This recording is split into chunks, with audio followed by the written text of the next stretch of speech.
Why are Asians so good at gaming? When I worked in games research at a major publisher, we noticed something the public usually gets wrong. Most people see Korean and Chinese teams dominating esports and think it's about genetics or some mystical Asian gaming gene. But as a PhD sociologist, I learned to look at something different. We looked at the soil. The numbers make this clear. Over 90% of StarCraft world champions are Korean. Chinese teams have claimed multiple League Worlds titles, and in the last 13 years of League of Legends, Asian teams have won every single world championship. The secret behind their success? Infrastructure. I'm John, and today we're digging into months of research on why Korea and China built the most fertile soil on Earth for competitive gaming. Here's the big idea. Individual talent is like a seed, and the country's gaming scene is the soil. Good soil will grow tons of talent, but even the best seeds will die in bad soil. Korea and China built this success with big money and a culture that loves gaming. We'll look at how cities like Seoul and Shanghai built the perfect systems for players to grow, but also look at other regions in the world where they're building world-class talent on nothing but a smartphone and a data connection. But stick around to the end, because I'll also explain why the OG of global gaming culture, Japan, actually let their soil go dry.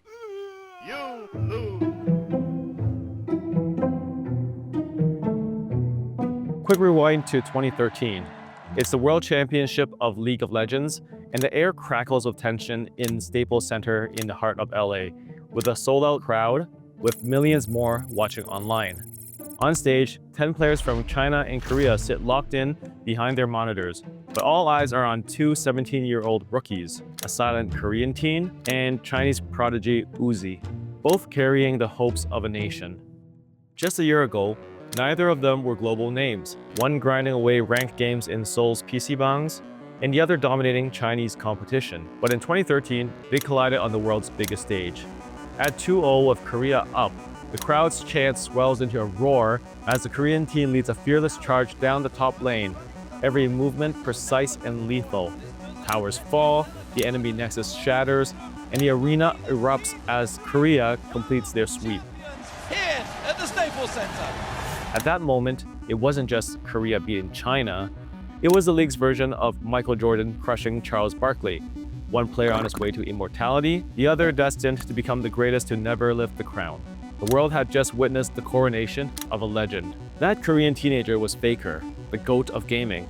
And recently, he received the highest honor possible for a South Korean athlete, one that changed how we understand his career and esports. But to understand why that honor exists, we first have to look at the wreckage where it all started. Before we go any further, let me be clear. This video focuses primarily on gaming and esports like MOBAs, FPSs, RTSs, and fighting games. Basically anywhere you're getting your butt kicked by an Asian while they call you chobo or cainiao. That's because competitive gaming is the only place we can really compare performance across regions. Other types of gaming are harder to measure. There's no official scoreboards, no databases for stats, and everyone has a different opinion on what winning looks like. I'm a winner.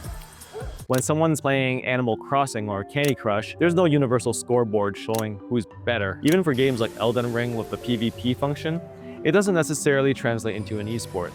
But in esports, we have sizable prize pools, we have tournament results, ranking systems, and performance data, stuff that's measurable. This is why competitive gaming data gives us such a clear picture of regional patterns. In StarCraft, the trophy was essentially a permanent resident of Seoul for 2 decades. League of Legends show a very similar pattern at the very top. Korean teams claimed 8 world championship titles, while Chinese teams won 3, revealing an internal rivalry that has defined the game's history. This has been a 2-decade pattern of consistent excellence across several game titles and genres like StarCraft, League of Legends, and Arena of Valor. To understand how Korea built from scratch, we need to look at how they became the first region to crack the code on systematic gaming dominance.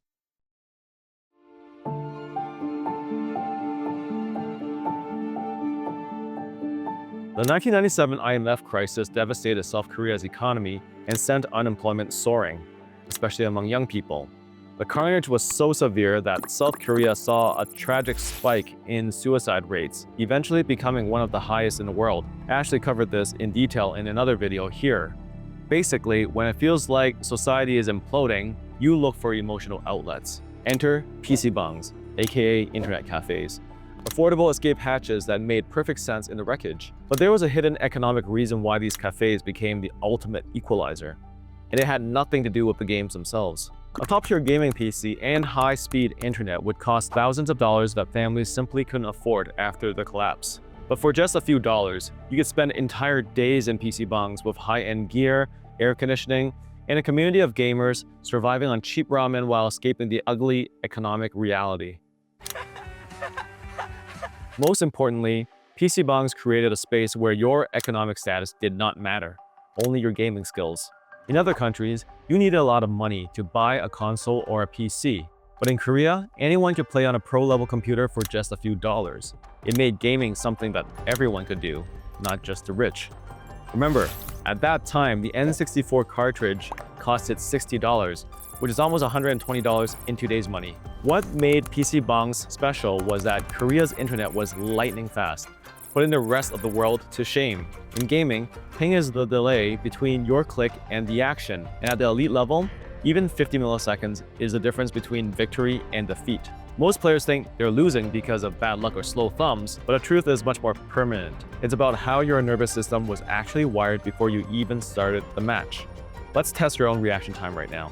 The first target that you saw, that's a 100 millisecond window, what most casual players work with. The second one that barely flashed, that's 10 milliseconds. That's what a Korean pro expects every single time they click. When Korean players developed their muscle memory on 10 millisecond ping, they trained their reflexes to expect instant responses. Players in other regions practicing on 60 to 100 millisecond connections develop fundamentally different neural pathways. It's like learning piano on a perfectly tuned instrument versus one with sticky keys. Practice doesn't make perfect, it makes permanent. And that wiring became a lasting advantage. If you're wondering why your own rank has plateaued despite all your practice, the answer might be hidden in how your nervous system was actually wired. Stick with me, because at the end, I'm going to show you how to fix your soil, even if you don't live in Seoul. Now, the Korean government took notice of what PC bungs had created. They saw that millions of people gathering to play games competitively was a real potential that could be developed. The government set up the Korean Esports Association in 2000 and gave official support to competitive gaming. This government support made gaming a legitimate career path, complete with official rules and recognition. Mainstream media helped with the change, with TV broadcasting StarCraft matches on dedicated gaming channels, turning professional gamers into celebrities. Back in 2006, I was flipping TV channels in Korea and saw StarCraft on TV, with full-on commentators. It hit me that my Zergling Rush game could have been so much better. Suddenly, gaming wasn't just a hobby. It was a spectator sport with massive audiences. Players like Lim Boxer Yo Hwan became household names, inspiring entire generations to pursue competitive gaming. As competitive gaming got serious, professional teams established training houses where players lived together, practiced systematically, and grew under structured coaching systems, all modeled after Korea's intense approach to education. When I was teaching grade 11, I met students with 120 APM, a speed that would be lightning fast anywhere else, who were being scouted but simply didn't make the cut. You might think 120 clicks a minute is fast. That's 2 every second. But in the Korean pro scene, those are rookie numbers in this racket. Pros are hitting 400 to 500 clicks a minute. It sounds less like gaming and much more like a machine gun. It's high science, man. It's art form. The bar was set that high because the development programs created such deep talent pools. Clear talent pipelines emerged as a result. PC bungs identified promising players, amateur leagues provided stepping stones, and professional teams offered careers with big money waiting at the top. The irrigation system was brutal but effective. Korea applied the Confucian grind ethic with devastating precision. Players trained 12 to 14 hours daily, analyzing replays, studying opponents, and perfecting mechanical execution with the same relentless intensity Korean students brought to the Sunang exams.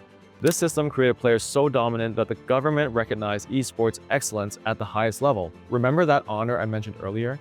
Faker's achievement earned him an exemption from mandatory military service, a privilege usually reserved for Olympic gold medalists. That's how seriously Korea takes competitive gaming. The money justified this approach too.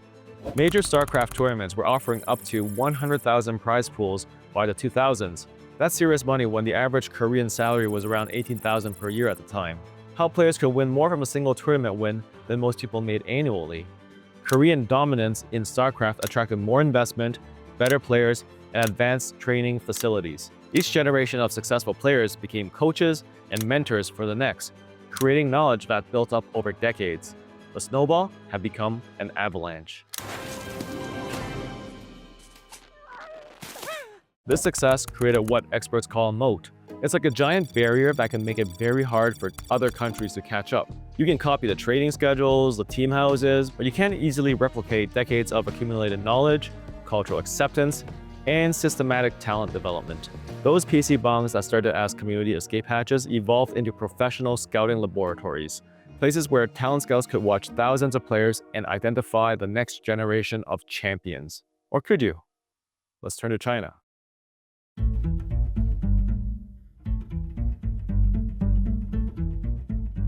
Korea created the template, but by the mid-2010s, China took everything we talked about for Korea and scaled it. In typical Chinese fashion, China made it bigger and better in a way that dwarfed all competitors. Here's the crucial business reality.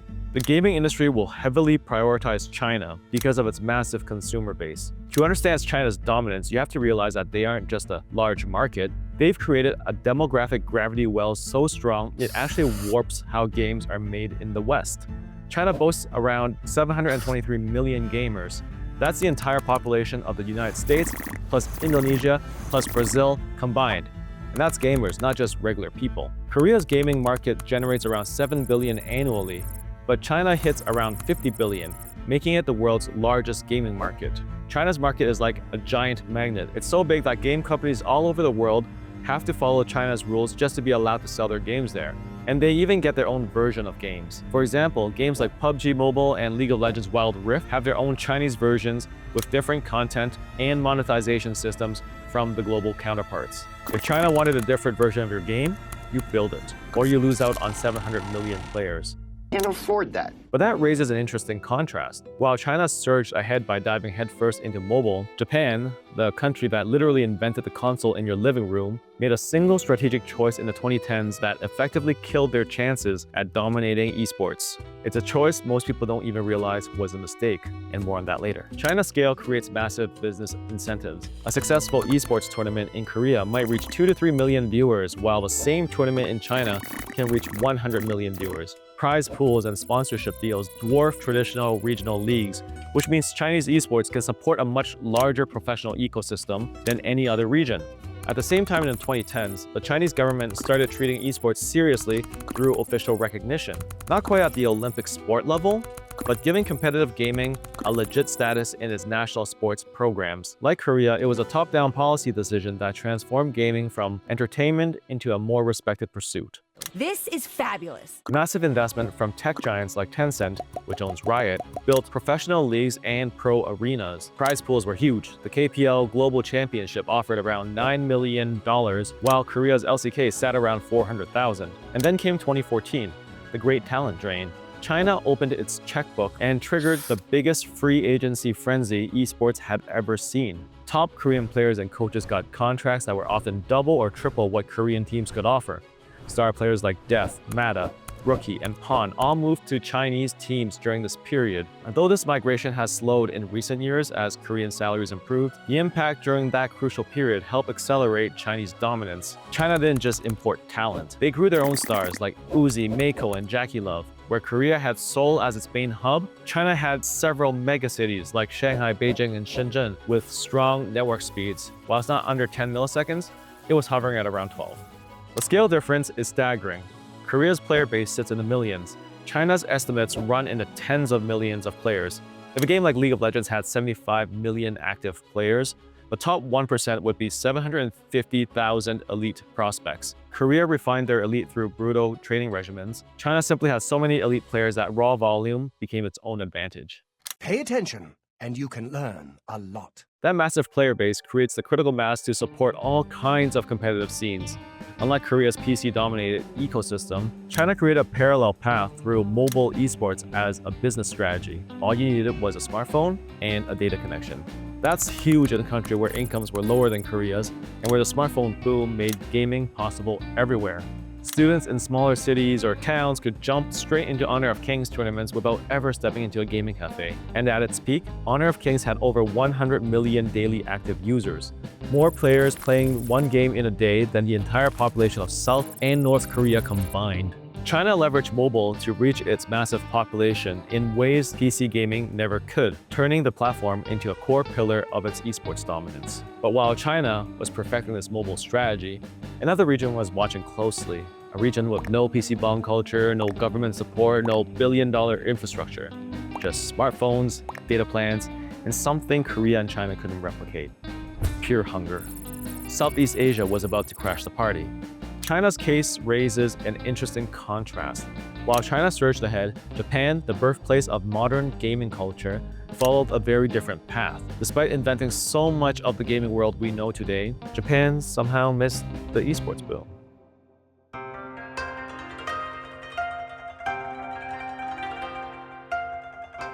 Japan is the OG of global gaming culture. If you grew up playing games, your childhood was probably built by Japanese hands. From arcade classics to iconic consoles, Japan had early global dominance in competitive gaming, setting the stage for everything we just talked about. But here's a strange irony. While Korea and China were building the future of esports, the country that literally invented the console in your living room was missing the bus entirely.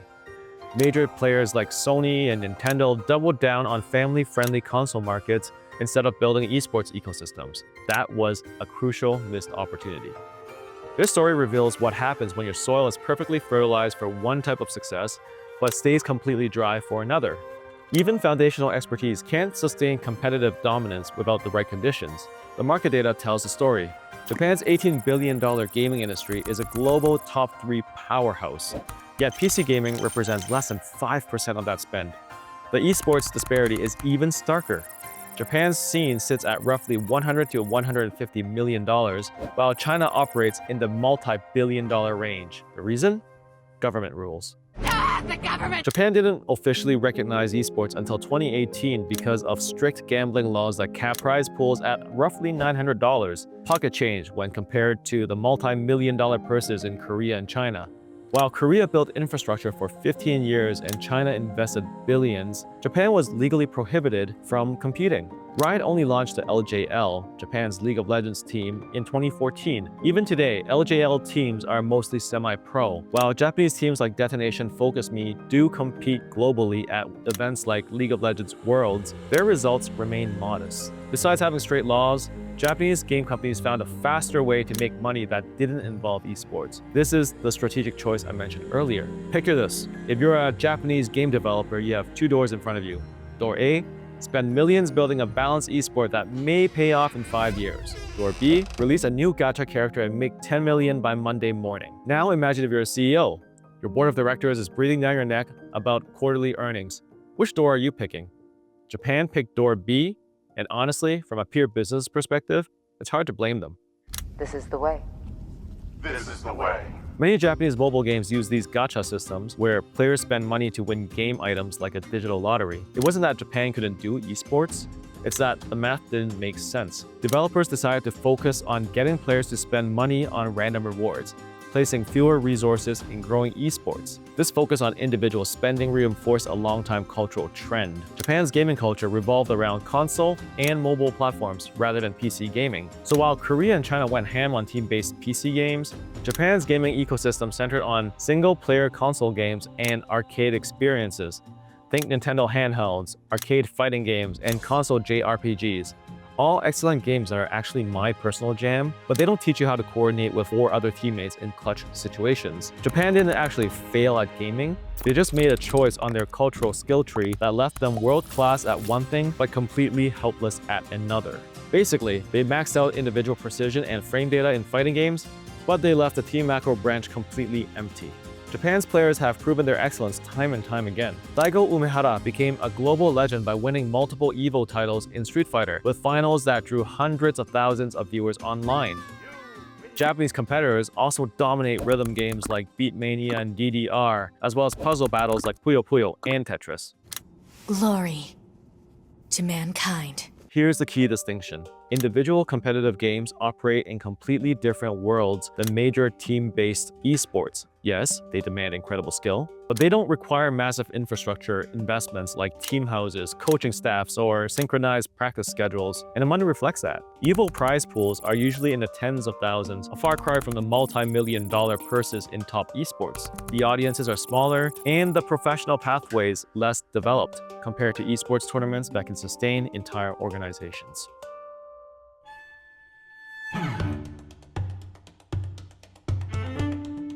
But the landscape is shifting in ways that challenge traditional hierarchies. The biggest esports games with the biggest prizes will keep pulling in the best talent, which is why Asia still dominates titles like League of Legends and StarCraft. But when a brand new esports launches, everyone is starting from scratch, so the advantages of history matter less. Think of a global esports map like a hunting ground. Korea and China camp the elephant spawns, games with massive prize pools, while leaving the rabbits for everyone else. A rabbit like Valorant, $2 million.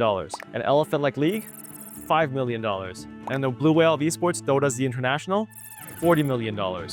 For teams with elite infrastructure and 2 decades of accumulated expertise, any game with a prize pool under $2 million isn't worth the investment, and that leaves the door open for others. Riot Games poured resources into Valorant, building a strong global scene, and the results show. Brazilian underdogs Loud rose to world champion status, even knocking out Korea's DRX along the way. Asian challengers like Japan's Zeta Division and Singapore's Paper Rex also went deep into international tournaments. Apex Legends tells a different story. That scene had been largely Western-led. North American giants like TSM dominate, and while Japan's Crazy Raccoon has built a loyal fan base, it hasn't cracked the global top tier. At least we know what you are now. And remember that region I mentioned earlier? The one with no PC bongs, no government backing, and no billion-dollar infrastructure? Southeast Asia found their own path to the party, and they brought smartphones instead of gaming rigs. In Southeast Asia, mobile esports have exploded as a democratizing force. Countries like the Philippines and Indonesia built powerhouses in Mobile Legends Bang Bang, where you don't need a $1,000 PC to compete, just a smartphone and data. It's a practical choice in regions where a gaming rig can cost several months' salary. Mobile isn't just a consolation prize, it's the future. Mobile Legends tournaments in Southeast Asia has drawn tens of millions of viewers, rivaling the global audiences for PC esports. China's dominance in Honor of Kings and Southeast Asia's rise in Mobile Legends have turned mobile into the fastest growing front in global esports. Moving forward, mobile esports is definitely something to keep an eye on, especially as the tech gets better. This is the future.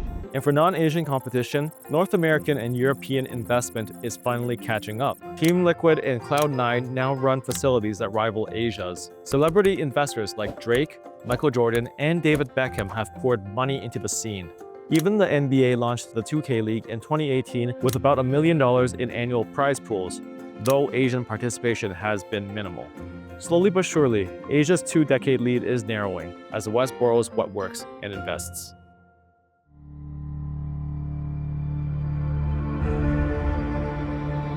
Now, while the gap is closing, the advantages Korea and China built over decades are still tough to replicate. Their talent development systems remain the biggest edge. Korea has high schools and colleges that teach professional gaming as formal curriculum. Players like Faker aren't just products of this system. At 27, he's still competing at the highest level in a scene where most pros burn out by 25. That longevity proves the soil doesn't just grow talent, it sustains it. Demographics provide another lasting advantage. Seoul and Shanghai pack significantly more people per square mile than most Western hubs. When you have that many players competing in one place, the talent pool stays deep across generations. And here's what Korea and China's success really teaches us. We spend too much time worrying about our seed, our natural talents, and not enough time building our own irrigation systems. If you're stuck in a plateau, whether it's in league or it's in your career, maybe it's not your mechanics, maybe it's your environment. Are you practicing on high ping when you could switch servers? Are you solo queuing when you can join a team? Are you grinding without reviewing replays? Korea and China proved that the right systems, the right support networks, and the right culture can turn decent talent into world champions. That's not just an esports lesson, that's a life lesson. So fix your soil first. So here's my question for you. What's one thing you're changing about your soil this week? Let me know in the comments. If you like this video, you'll like this one.